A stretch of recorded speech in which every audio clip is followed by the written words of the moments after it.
একটা কথা ডাক্তার জাকির নায়েক হাফিজাউল্লাহর মুখ থেকে একটা কথা আমি শুনেছিলাম। উনি একটা বক্তব্যে এভাবেই বলেছিলেন যে কেউ যদি তোমাকে ইট পাটকেল যদি তোমার দিকে নিক্ষেপ করে, তোমার দিকে সরে, তাহলে ওই ইট জমা করে করে করে করে তুমি বিল্ডিং বানাও। মানে কথাটা এতটুকু কথা অনেক গুরুত্বপূর্ণ একটা কথা। কেউ আপনার দিকে ইট ছুটছে, আপনি ওই ইটটাই জমা করেন, ওই ইট দিয়ে আপনি বিল্ডিং তৈরি করেন। এটা আপনার জীবনের সফলতা।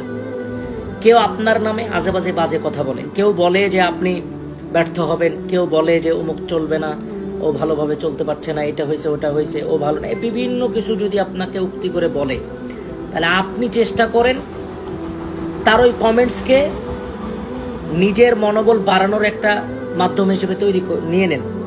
তার ওই কমেন্টসকে আপনি নিজের জীবনের সফলতার একটা পার্ট, অর্থাৎ তা বাহিরের মানুষ যে মন্তব্য করছে, এই মন্তব্যগুলোকেই আপনি নিজের সফল হওয়ার একটা মাধ্যম হিসেবে নিয়ে নেন হাতে। জি, ওটাই আপনার শ্রম আপনাকে সফলতার পথে নিয়ে যাবে। তা দেখে মানুষ হাসবে। এই হাসিতে আপনি যদি সায় দেন, তাহলে আপনি ব্যর্থ হয়ে যাবেন।